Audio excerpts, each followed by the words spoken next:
Hello everybody, welcome to Module 3. Good news, you're halfway through the course. There's Module 3 of 6 modules.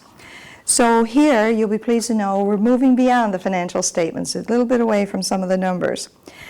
So the objective here is we want to understand the importance of non-financial reporting to reflect the value added by cooperatives. Because sometimes just the financial statements in and of themselves, they're really not sufficient to demonstrate what the cooperative is actually doing for its members and the communities in which they operate. Here we'll look at how organizations can report against their performance against the 7 principles of cooperatives, and also reflect on how cooperatives impact their communities and their environmental impact. So at the end of this module, you should be able to explain the importance of non-financial performance reporting and the various frameworks that can be used to provide non-financial information. So while the financial information, your statement of financial position or balance sheet, income statement, and so on, they're highly regulated by accounting standards. There's no jurisdiction-specific or international guidance on non-financial reporting. And there's a wide variety of approaches you can take to reporting non-financial information. So we're not going to go through all of the frameworks, but we're going to highlight a few in this course that are used by cooperatives and credit unions. So there's the International Integrated Reporting and the Value Reporting Foundation. There's Reporting 3.0, Cooperative Performance Indicators, which we've developed here at CEARC, and of course the United Nations Sustainable Development Goals. And we want to describe how cooperatives can understand and promote the work that they do in their communities and environmentally as well. So the 7 principles of cooperatives, they really tell the story of a co-op, and they can tell a lot to their users and to the community at large through some of the non-financial information they provide in their annual reports. And you know, this is not an area that's unique to co-ops. Just about every business reports non-financial performance information. And one in particular that I find is very good is TD Bank in Canada. It's a prime example of including a lot of very interesting non-financial reporting information. Sometimes when I look at it, I think, gee, you know, cooperatives should be reporting this stuff as well, not just, you know, one of the big banks in Canada. So even though the 7 principles of cooperatives have been in existence for many years, you know, through my own research, I found that not very many co-ops actually use them in their reporting or report on them. But if you look at what they do report, you can find things that you can correlate. So, for example, just about every co-op and credit union will have information about how much they donate to the community for various causes. Well, that could obviously line up with Principle 7, concern for community, but they don't present it in that manner. This is the interesting thing. So a lot of the co-ops are doing good work, but they don't frame it as, I'm doing this because I'm a cooperative and it aligns with these 7 principles. And I think that's a bit of a missed opportunity for them. So the non-financial reporting frameworks, you know, it's important to make sure that you demonstrate the value added by the cooperative, because if you don't, you're going to look like just any other business. So there's several frameworks that are used by co-ops, the Accountability 1000. These are not co-ops specific frameworks, by the way. These are frameworks that you know, co-ops have adapted and have used. So Accountability 1000, GRI, Value Added, Integrated Reporting, Reporting 3.0, etc. So another interesting thing, though, is the frameworks themselves have evolved. So as recently as June of 2021, the International Integrated Reporting Council merged with the Sustainability Accounting Standards Board, SASB, in the U.S. So they merged to form the Value Reporting Foundation. So it's also important to, to select the right framework that works for your co-op. So some frameworks might be more applicable than others depending on the sector and the type of business that you're in. So we've accumulated quite a few of these on our website. It's called Measures Smart, and it's just basically a listing of all the different frameworks that we've uncovered. And I mean, this can be out of date the day you post it, because then a new framework can come along. So if you're looking in there and you happen to see a framework that we've missed, let me know, because there's always new ones out there that need to be added. So, we do have examples, certainly in Canada, of cooperatives adopting, say, integrated reporting and reporting 3.0. But, you have to be careful that you're adopting the frameworks for the right reason, that they're helping you and aiding you in demonstrating your cooperative difference and how you are, contributing to your community. You don't want to just sort of copy the latest, newest and shiny reporting tool from investor-owned businesses. It's got to work for the cooperative. So the Value Reporting Foundation, so that's the one that just happened as a result of the merger between IIRC and SASB. So just a little background on SASB. The Sustainability Accounting Standards Board in the U.S., it was formed in 2011 as a nonprofit organization to help businesses and investors develop common language about financial impacts of sustainability. So SASB guides discussion and disclosure of financially material sustainability information by companies to investors. They have standards available for 77 different industries. And but through the merger of these two organizations, you now have a framework that's more comprehensive and more robust, because it's bringing two frameworks together that previously looked at things in a different light.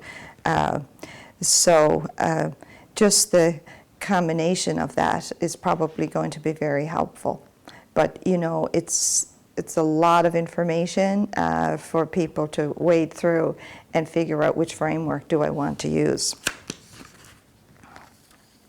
So to give you a couple of examples, in Canada we have Vancity and the Cooperators, and I would say they are probably the leaders in Canada in terms of providing innovative and meaningful cooperative reporting.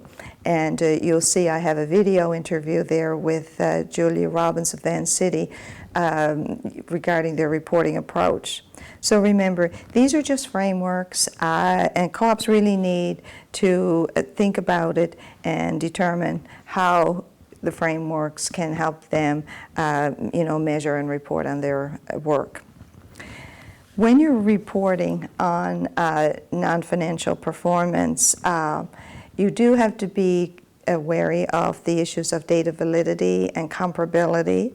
You have to consider benchmarking. So if you're going to measure, say, concern for community, do you want to look at what percentage of your revenue you're donating?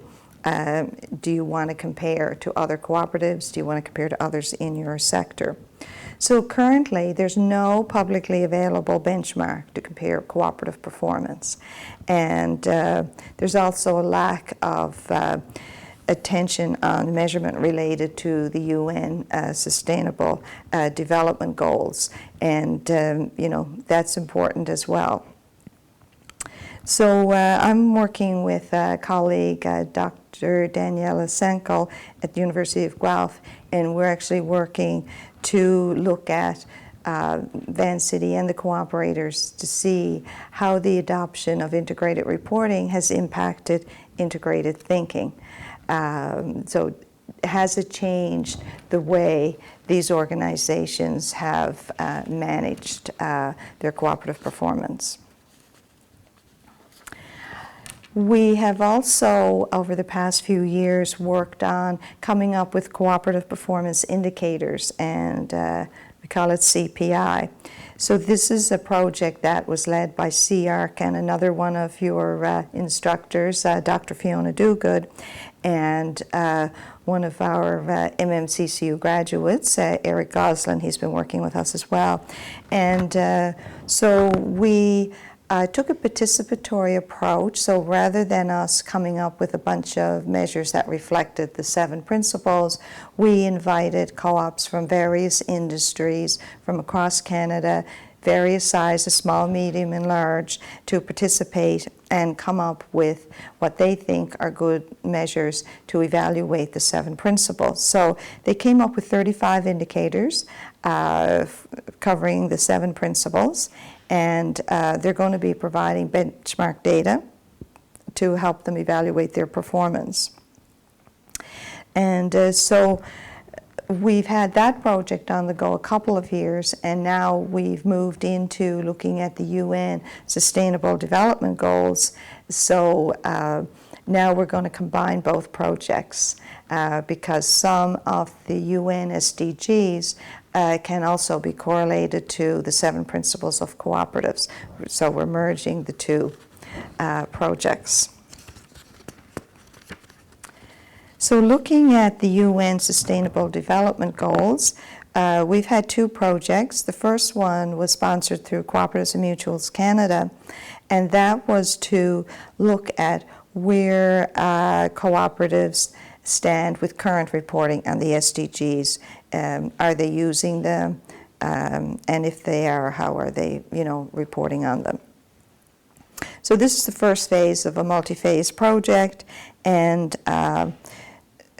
Fiona Dogood was the author on this one, and she reviewed the websites and annual reports of the top 50 cooperatives globally and the top 50 cooperatives in Canada. And her paper is one of the readings, and it's on our website, and the findings are interesting.